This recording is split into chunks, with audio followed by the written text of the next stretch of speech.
This video is brought to you by VIP Joe 8, the only true Imperial by Joe. The journey of VIP Joe 8's rebirth started in northern England, and has unfolded across multiple continents, with amazing highs and life-threatening lows. It involves a series of events that have led to the rebirth of a 300-year-old Imperial Chinese liquor, that hails from within the walls of the Forbidden City. The VIP Joe 8 recipe consists of 9 ingredients personally selected by the Kangxi Emperor. The recipe had lain hidden for 300 years, that is until destiny, luck, fate or whatever you want to call it played a hand. Join Irv Graham at the very start of his adventure by reading the full story at vipjoe8.com.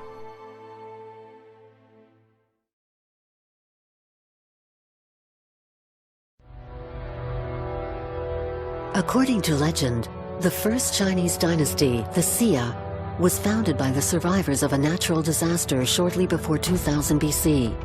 The Yellow River burst its banks and caused terrible floods for a number of years, leaving only a handful of survivors.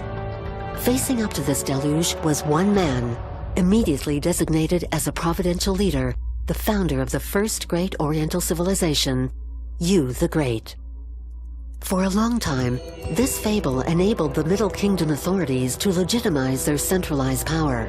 The Xia were therefore the common ancestors of all the Chinese people, according to legend. But in 2001, archaeologists discovered the remains of a city ravaged by the floods in 2000 BC. The dates coincided. The discovery of the victims' bodies submerged in torrents of mud indicated that the legend was based on reality. A simple question therefore had to be posed. If the floods did in fact happen, would the Xia themselves not have existed too? In their pursuit of this legendary dynasty, historians would delve back to the very sources of Chinese civilization, rediscover the greatest of Neolithic cultures, and solve a mystery some 4,000 years old.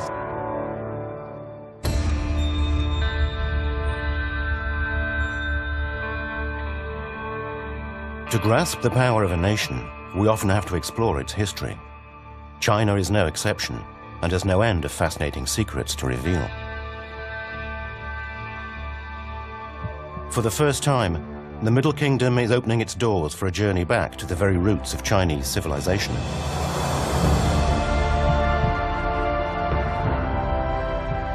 A journey through 2,000 years of antiquity, beyond legend, to the discovery of great dynasties, of incomparable works of art, and of flourishing civilizations that nevertheless died out and disappeared.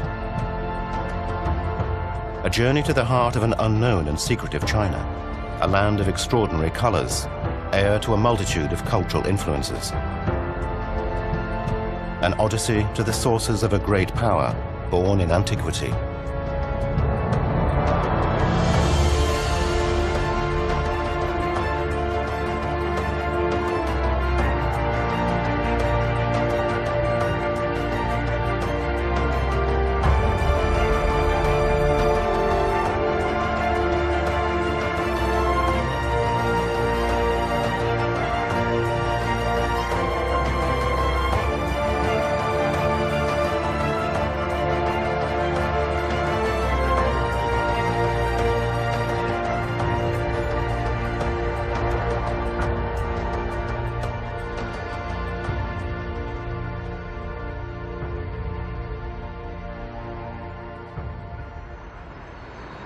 The history of modern China is still being written. Despite, or perhaps because of its cultural and linguistic diversity, China seeks to assert its unity. Even at elementary school, young pupils learn their lessons well. 今天呢，段老师带来2个字，大家认识吗？认识。念什么呀？一起说。华夏。谁能说说华夏是什么意思啊？或者说它代表了什么意思？华夏代表中国人，中国人我们都是华夏的子孙后代。华夏的子孙，华夏的子孙，华夏的子孙。The origin of the term Xia is unknown. The name Xia was that of the first line of sovereigns who had settled along the Yellow River Valley. At a time when China is increasingly imposing its dominion, this reference shows the authorities' determination to root itself in the country's ancient history. And yet, the existence of the Xia has never been proved. According to the records of the Grand Historian, written in the 1st century BC by Sima Qian, there were 3 successive royal dynasties based in the middle reaches of the Yellow River Valley. There were the Xia between 2000 and 1600 BC, the Shang between 1600 and 1050, and the Zhou between 1050 and 221 BC. For traditional historians, these 3 dynasties embodied the civilized world formed in the cradle of Chinese civilization along the Yellow River. Archaeological digs undertaken by the Chinese in the early 20th century confirmed the existence of the Shang and Zhou dynasties, notably due to the discovery of early bronzes. At around the same time, Westerners too were looking into the history of the Middle Kingdom. The Frenchman Édouard Chavannes translated Sima Qian's Records of the Grand Historian. A Chinese collector and antique dealer, Mr. Liu, began to familiarize Westerners with Chinese art. In 1920, he even built a pagoda in the middle of Paris. More and more French archaeologists became interested in China, particularly when excavations revealed a new treasure, the first examples of writing. Writing appeared in China around the middle of the 13th century BC, so towards the end of the Shang Dynasty. For this period, we do have some written records that enable us in part to corroborate Sima Qian's chronicles concerning the Shang era. But on the other hand, before that period, for the whole first part of the Shang Dynasty, we have no writing, and so we can only rely on archaeological remains. With no written proof, it is difficult to establish the existence of the Xia Dynasty, a veritable missing link between the end of the Neolithic period and the following dynasties. Only the archaeological digs can help solve this mystery.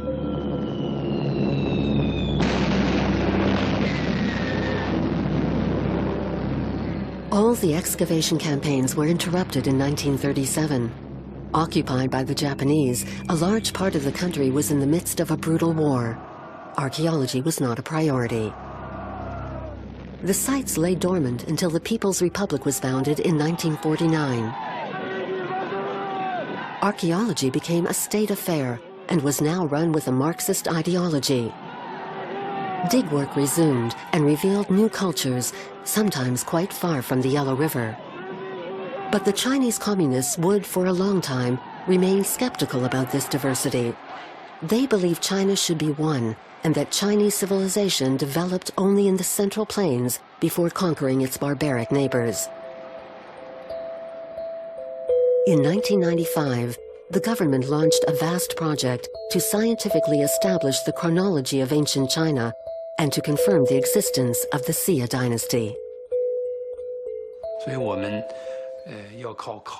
Proving the existence of the Xia dynasty, notably through archaeological digs and research, constitutes, in a sense, the materialization of the Chinese people's aspirations to know more about their roots.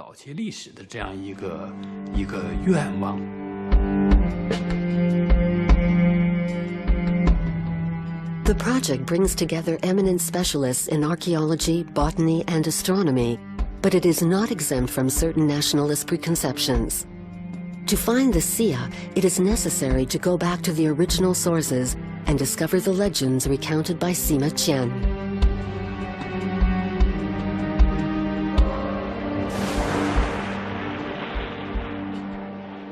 A very long time ago, the land was submerged beneath great floods. Try as they might, the kings could not stem the flow of rivers running wild. The people were living in appalling conditions. One day, a young man was chosen to attempt to control the floods. He was called Yu. As he put the well-being of his people above all else, he tirelessly led his companions to every corner of the land to accomplish his mission and to try and stop the deluge of water. During this formidable battle, his young body grew weak, and he became like an old man. He could barely stand up any longer. But despite the pain, Yu continued his combat. 13 years went by.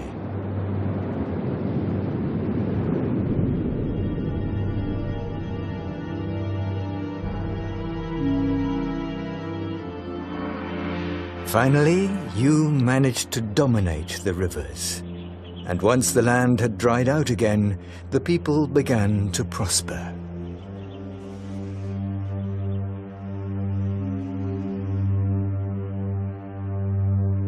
With his companion's support, Yu became king. He was the founder of the first dynasty, the Xia.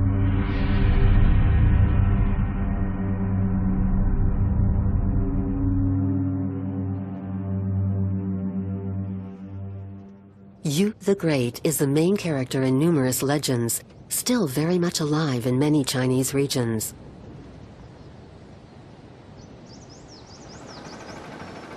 The inhabitants of the village of Longshan in the Sichuan province belong to one of China's 56 ethnic minorities, the Cheng. One of their shamanic dances has been passed down from one generation to the next since time immemorial.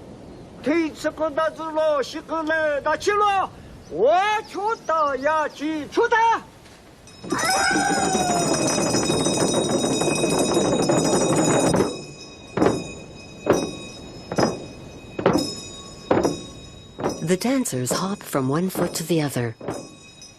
The step is supposed to repel evil spirits and to bring prosperity.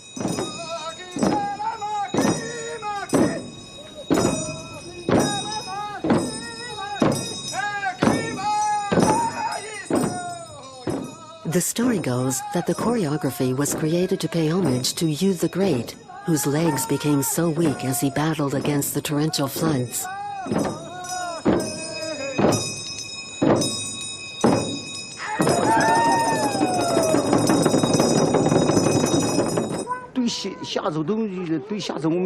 We pass on the story of the Xia from one generation to the next.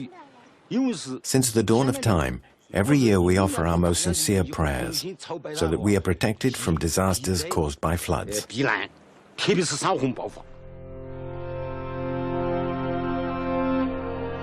The veneration for Yu the Great goes far beyond the borders of Sichuan.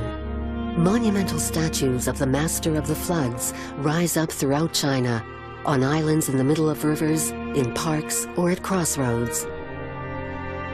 They are all testament to the exploits of the founding father of the First Dynasty and enable the Chinese to forge durable links to the extraordinary figure of the guardian of their history. In the propaganda, Yu the Great is a reminder of their common ancestry, the Xia Dynasty. The scientists' mission was clear: to transform the legend into reality.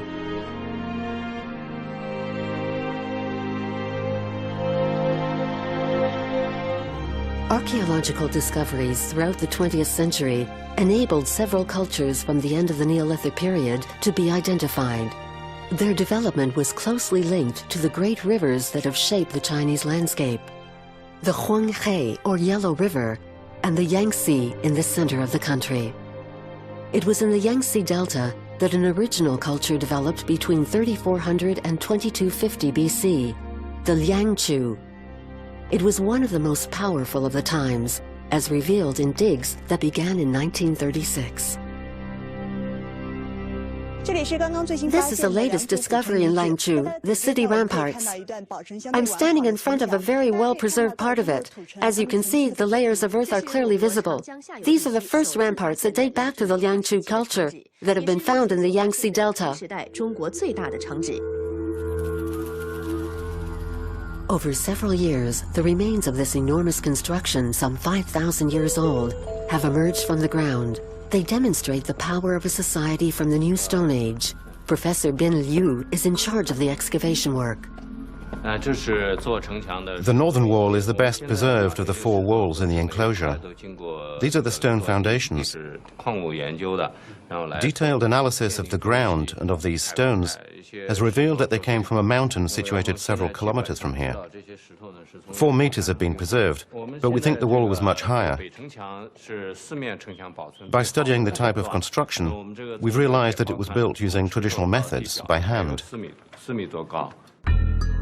The outer wall measured almost 7 kilometers.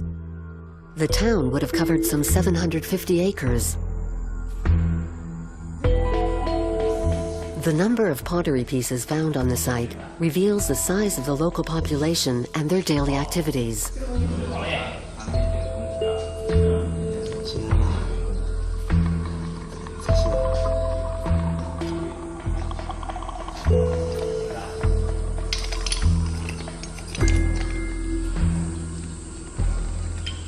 The inhabitants lived from agriculture, notably from rice growing, as indicates the presence of carbonized grains found during excavations. The Liangzhu culture developed between 3400 and 2300 before our modern era, a period that corresponded to the oldest Egyptian dynasties. And if we look at the size of it, the town certainly holds its own compared to Egyptian towns at the time.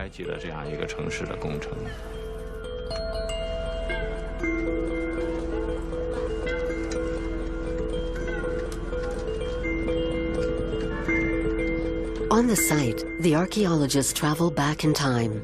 They have deciphered the flourishing town's past.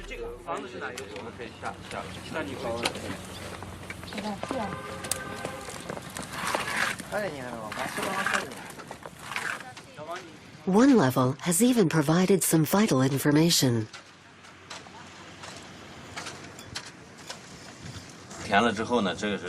I'm on the level where the inhabitants of Liangzhu lived. During the final days of the town, floodwaters buried it all beneath mud and sand. This strata corresponds precisely to that event. The lighter sedimentary layer is made up of silt. It proves that several floods washed over the city. It is known today that there were significant climate changes between 3000 and 2000 BC. Temperatures dropped and rainfall levels increased dramatically. Flooding caused the city and its treasures to be swallowed up. In the graves of Liangzhu dignitaries, archaeologists have found song, ritual cylinders made from jade, a semi-precious stone.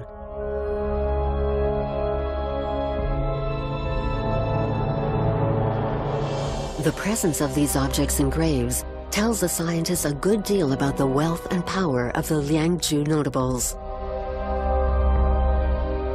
The precise function of the song is a mystery, but their rarity suggests the jade cylinders belonged only to an elite few. The decoration is similar to what can be seen on Shang Dynasty bronze vases 1,000 years later.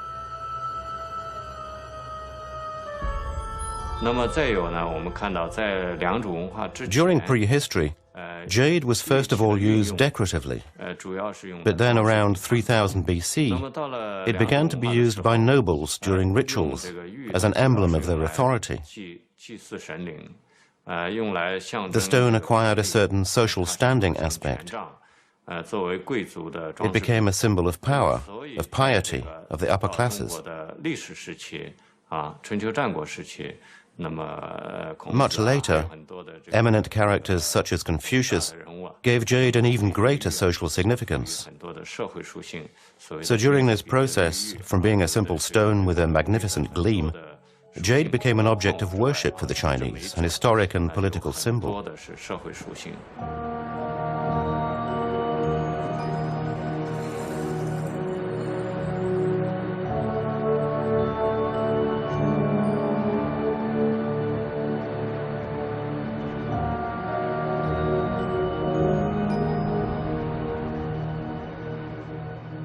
The inhabitants of the autonomous Xinjiang region in the extreme west of the vast Chinese Republic still dig into the mountains looking for the stone whose popularity and value have never waned.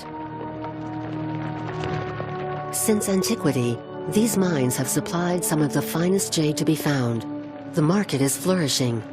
On seller stalls, prices of the finest pieces have increased 100 times over the past 10 years.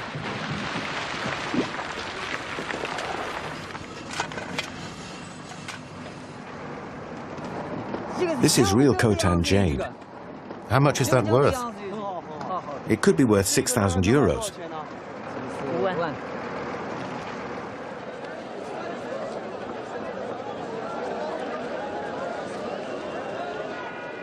It's a profitable business if you can distinguish between a piece of jade and a simple pebble. At the end of the Neolithic era, this was the case. The locals developed and perfected distribution networks and techniques for sculpting the very hard gemstone.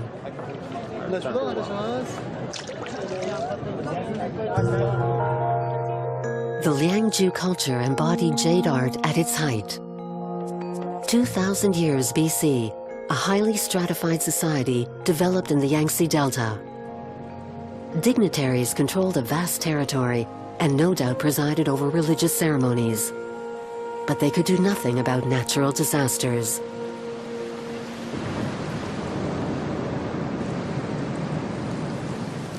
In 2250 BC, the Liangzhu culture disappeared. And so it cannot be assimilated with the First Dynasty. To find the Xia, we have to look elsewhere. First identified by archaeologists in 1928, the Longshan culture was based in northern China. Between 2500 and 1700 BC, it occupied the Yellow River Valley in a region the Chinese still regard as the original cradle of their civilization.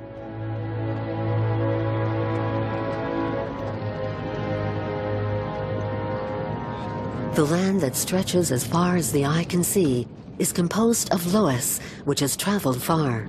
It is wind-blown sediment from the deserts of Central Asia. In winter, peasants try to stabilize the soils. A civilization has never been so defined by the land which gave birth to it. A land whose fertility enabled millet to be grown, the main cereal in northern China.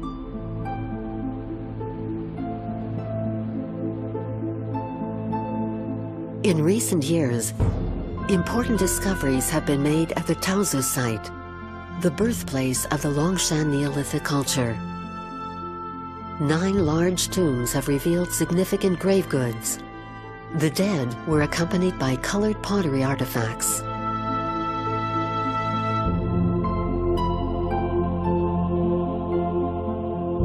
Their remains were decorated with pieces of jade. Archaeologists have also unearthed some small bronze objects testifying to a burgeoning metal industry in ancient China. Excavations are still going on throughout the region. In the past 50 years, archaeologists have gathered tons of ceramics, including both rare pieces and ordinary everyday pottery objects. But their latest discovery was a major surprise for the scientific community.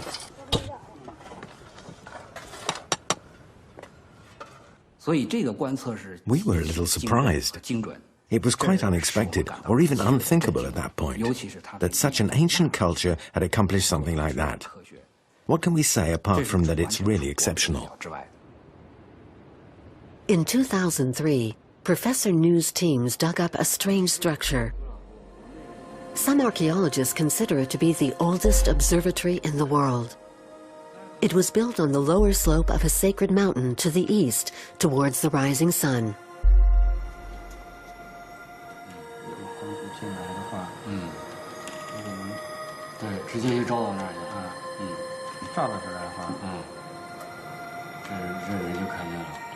The architectural layout was composed of 14 pillars at least 4 meters high, aligned in a semicircle around a very carefully defined central axis.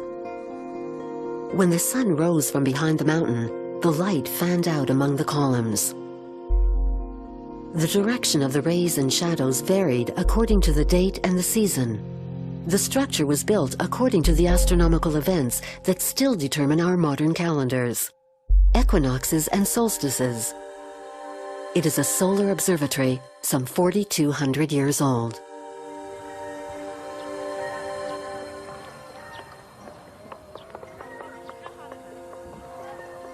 Thanks to this calendar, the Longshan could determine the key periods in the farming year.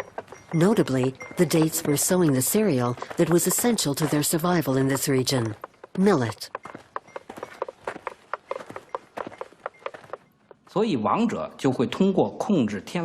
The king was able to control his people by monopolizing all the information concerning the movements of heavenly bodies. If you didn't obey the king, he could refuse to tell you when to plant your seeds or to harvest your crops. So not only did he possess the means to starve the population, but he also had a way to save them and to keep them under his control.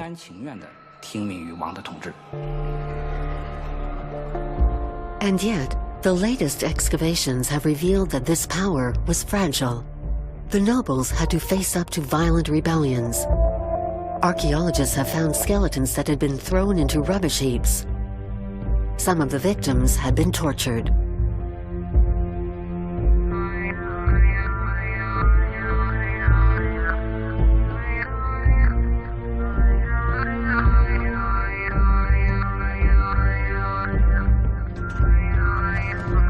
The remains of a woman was found in a pit filled with cow and pig bones. Analysis of her teeth and bones has provided information about her diet. She appears to have belonged to one of the wealthier classes of the population, but this didn't stop her from being decapitated.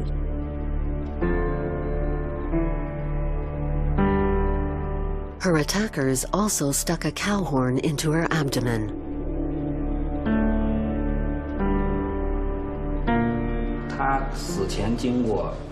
She was tortured before she was killed. The colony must have undergone a revolt. The people were able to rise up against their oppressors. They probably took their revenge on the aristocracy by massacring this noble woman, as well as other individuals of similar social status, and then throwing their bodies into piles of waste. After the 3rd millennium BC, several ethnic groups which had developed along the Yellow River Valley and the Yangtze established contact. These exchanges brought about technical improvements and cultural changes. But neither the Longshan culture nor the Liangzhu culture can be assimilated with the legendary Xia Dynasty. In 1958, the remains of a new culture were found in Erlitou in Henan province. Could this be the key?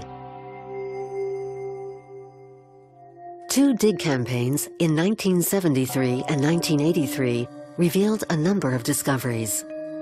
A short distance away from the present village and the river, archaeologists found the remains of some imposing edifices made of wood and packed earth.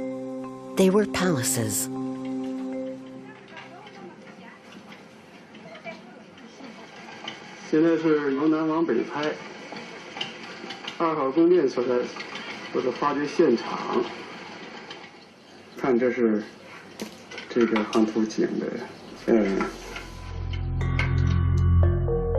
The scale of the remains is unusual. Neolithic cultures did not have such vast residences, and the best was yet to come.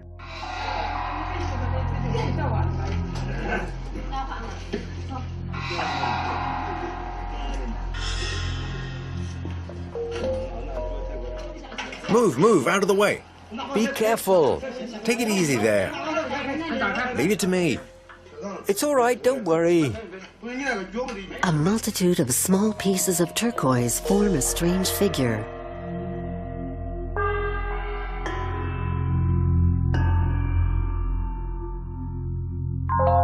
It's a dragon, one of the key symbols in Chinese culture. This legendary animal embodied the authority of Chinese emperors up until the early 20th century. Modern-day Chinese still worship this allegorical image of power. The dragon in Erlitou is the earliest example to have been found.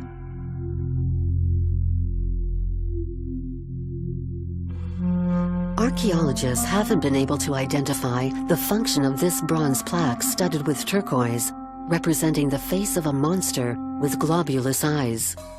It was placed on a corpse's chest next to a small bronze bell. The same alloy was used to make one of the most important pieces found in Erlitou, a short tripod vessel, a jouet. Around 2000 BC, a number of bronze objects were produced. In China, the Erlitou culture wasn't the first to smelt bronze. In fact, at the end of the 3rd millennium BC, there were a certain number of cultures which are regarded as Neolithic, but which produced bronze objects. We have only a few such objects, and they're generally small. And the difference we can see with the Erlitou culture is that in Erlitou they moved onto another level in the production of bronze, and in particular they started to make vases.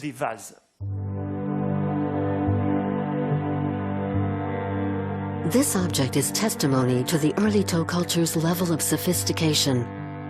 But was this city the capital of the Xia Dynasty?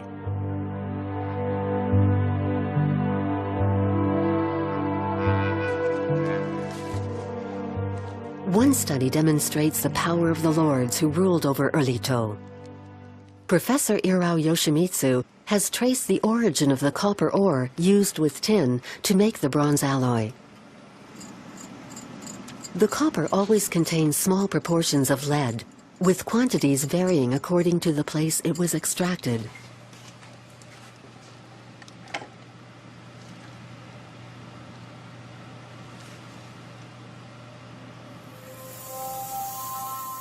Even 4,000 years later, analysis enables the provenance of the copper ore to be accurately determined. The study shows which sites provided the ore for the Erlitou smithies. The furthest mine was situated in the Liaoning province, more than 1,000 kilometers from Erlitou. An analysis of the lead could reveal whether Erlitou only had regional power, or if, on the contrary, the city possessed the power attributed to a dynasty, such as the Xia, with influence over a much vaster area. The fact that they brought in the lead from far away, even from the Bohai Gulf on the Yellow Sea, shows that this people had been able to establish a system of alliances with other peoples.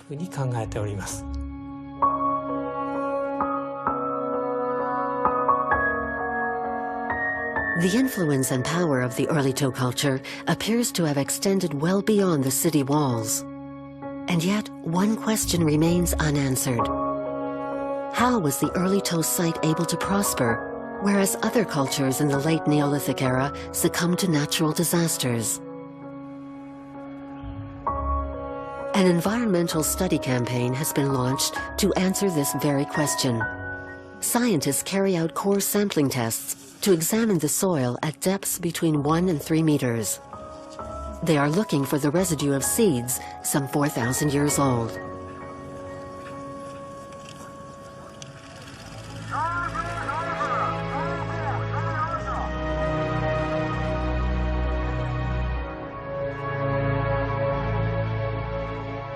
The results of their analysis are surprising.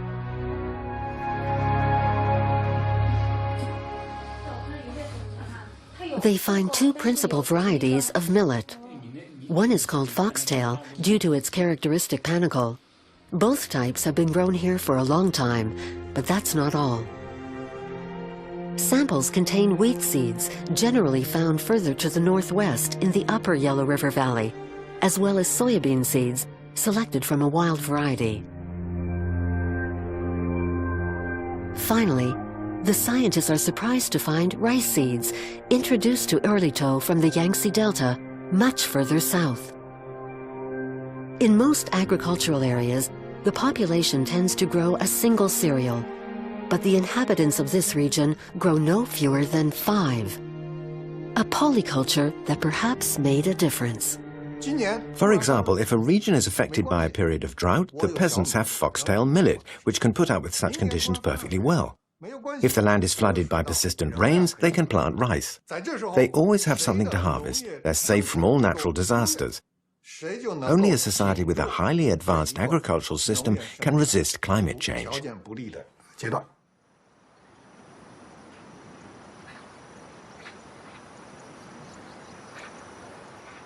Peasants in the village of Erlitou still plant the 5 seeds used by their ancestors. The land is exploited through a crop rotation system. Every summer, certain wheat fields are flooded after the harvest to plant rice. Others are planted with soybean seeds. In both cases, the wheat stems stay in the soil to fertilize it. Thanks to such methods, the Neolithic city was able to develop into one of the biggest urban areas of its time.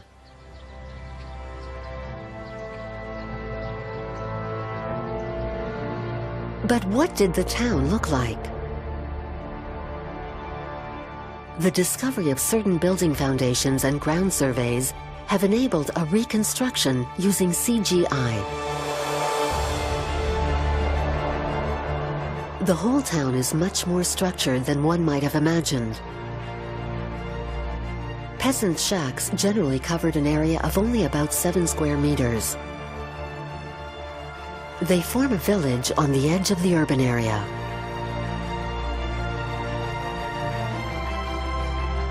Not far away are buildings surrounded by fences. These were the workshops where specialists smelted the bronze. Unlike previous cultures, production in Erlitou was on an extensive scale. To the east, a zone with the houses of the nobility. In the center, palaces and a temple dedicated to the ancestors of the royal line. The ensemble was surrounded by colonnades and an outer wall. It was the town's political and administrative center, reserved for the king, priests, and the aristocracy. Archaeologists estimate that the town had a population of around 20,000, at the time one of the biggest in the world.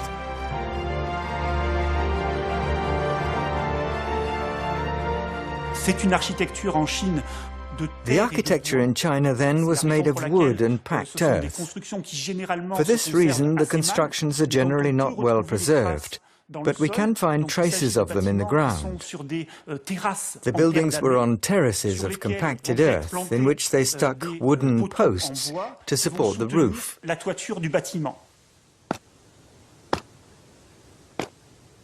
The loess, the fine sediment imported from Central Asia by the wind, constitutes the basic material along with wood used in Chinese construction. The peasants' houses, the king's palaces, and the first fortified walls were all made using loess, sometimes mixed with clay. Packed and compressed, the fine particles form a mass as solid as stone. Even today, farmers in the north of China use the same method to build walls around their fields. Packed down within a wooden frame, the loess dries and hardens, acquiring the same qualities as brick.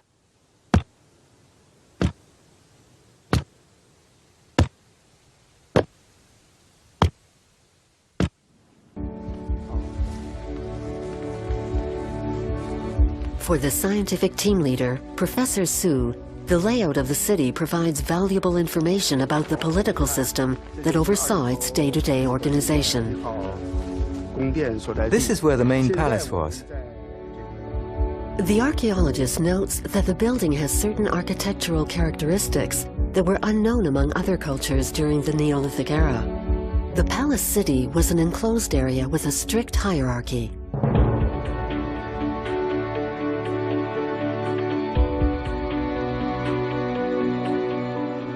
The entrance is via a gate to the south. The inner courtyard is surrounded by a covered gallery. A huge building dominates the esplanade. For Professor Su, the magnificence of the construction reflects the political power of the monarchs who lived there. Could they have been the Xia that Sima Qian mentions in his chronicles? From an archaeological point of view, it seems obvious that Erlitou was the capital of the oldest Chinese dynasty. You could say that it was China's first real heart. A good number of experts are convinced that it was the capital of the Xia Dynasty that we read about. For them, Erlitou means the Xia.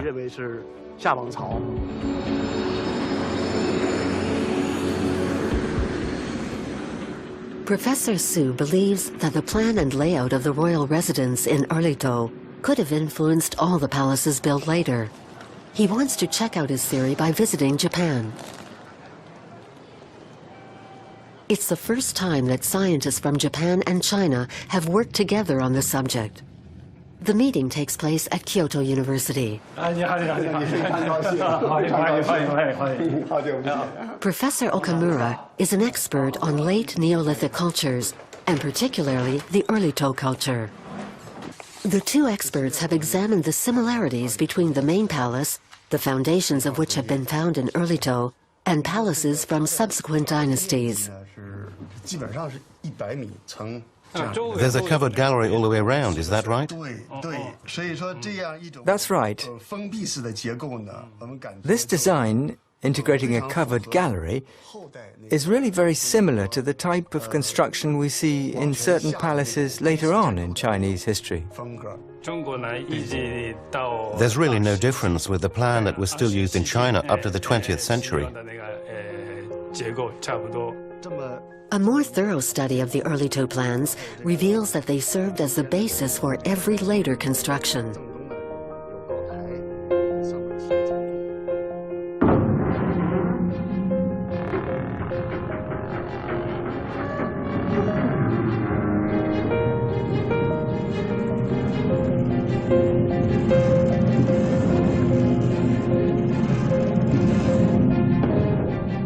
In Beijing, an aerial view of the Forbidden City, built for the Ming Dynasty emperors, confirms the hypothesis. The main palace is part of a walled enclosure with the doors opening to the south. The plan of the building itself is similar to that in Erlitou. A vast covered gallery surrounds the building, whose facade looks over an esplanade where the emperor would walk. The inhabitants of Erlitou, therefore, invented an architectural form that would last for 4,000 years. We have a very good example in Erlitou of the principle of a building which is organized around different inner courtyards. And so this is something we can see today, and the most famous example is no doubt the Forbidden City. But it should also be said that this is the traditional design for houses in the Peking area. The houses were also built and organized around inner courtyards. So the techniques evolved, and materials were used later that weren't present in Erlitou, but the principles behind this organization can be found at the Erlitou site. There are no texts claiming that the inhabitants of Erlitou were the Xia that the ancient historians talked about, but they clearly belong to a culture that was much more powerful than any of its predecessors. The Erlitou peasants developed a prosperous agricultural system. The metalworkers imported ore from distant regions to produce sophisticated bronze objects. They transformed Chinese metallurgy into a specialized and highly codified art. In Erlitou, bronze already played an essential role in the expression of power and authority. What we can see quite clearly is the link between the production of bronze and the importance that rights could have in Erlitou, in particular for the elite, because we have to remember that for a significant part of antiquity, bronze was above all linked with the elite. And this is very important. The production of bronze in Erlitou was mainly reserved for making bronze vases for use in a ritual context.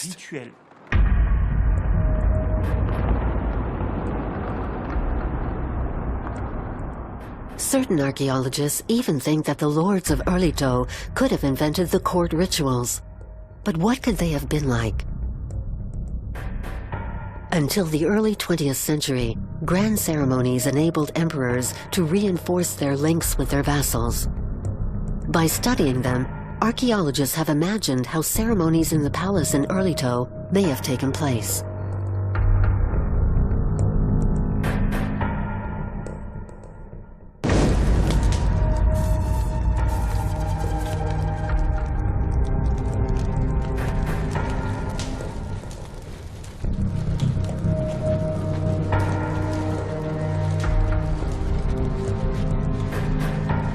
At dawn, nobles and certain chiefs from surrounding villages are allowed to enter the palace grounds.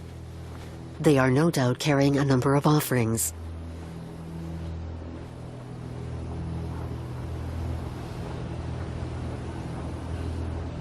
And so, as the faithful wait, gather together on the esplanade, the king himself only appears at the last moment.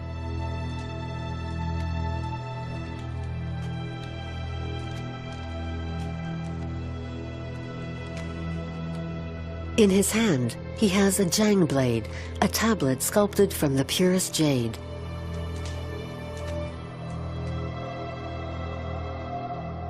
The Zhang blades were sacred objects that the inhabitants of Erlitou probably borrowed from the mountain peoples in the western regions.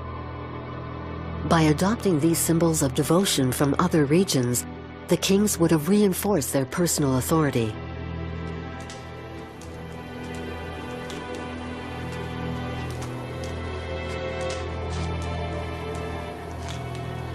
Still facing the participants, the king suddenly raises up an object that glistens like gold.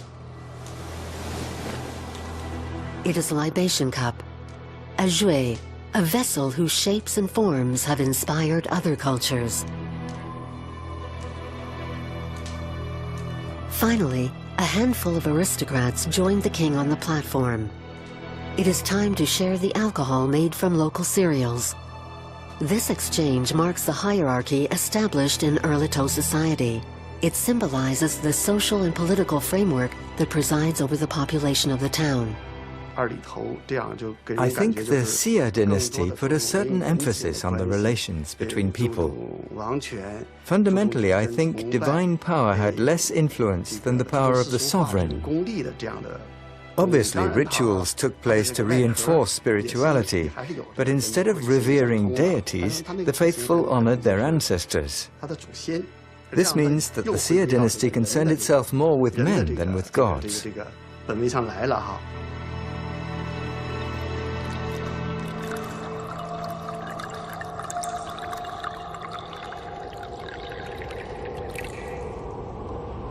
Each spectator at the ceremony is aware of the sovereign's superiority, of his status at the summit of all worldly things.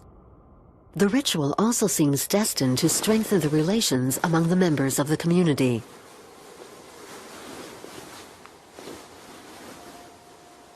Erlitou culture spread over an extremely vast area, but I'm convinced that it wasn't the result of military domination, but of a more gentle culture. In fact, of a cultural power. In essence, the capital of the Xia dynasty, Erlitou, was the first cultural center in the Far East. The Chinese still visit the temple in the town of Kaifeng to pay homage to Yu the Great. Legendary images blend into historical reality. Beyond the myth, Yu the Great represents the founding father of modern China. But with no written testimony, it's hard to say if the Erlitou culture can be assimilated with the Xia dynasty. One thing is certain. This culture is a missing link between the late Neolithic societies and the Shang and Zhou dynasties.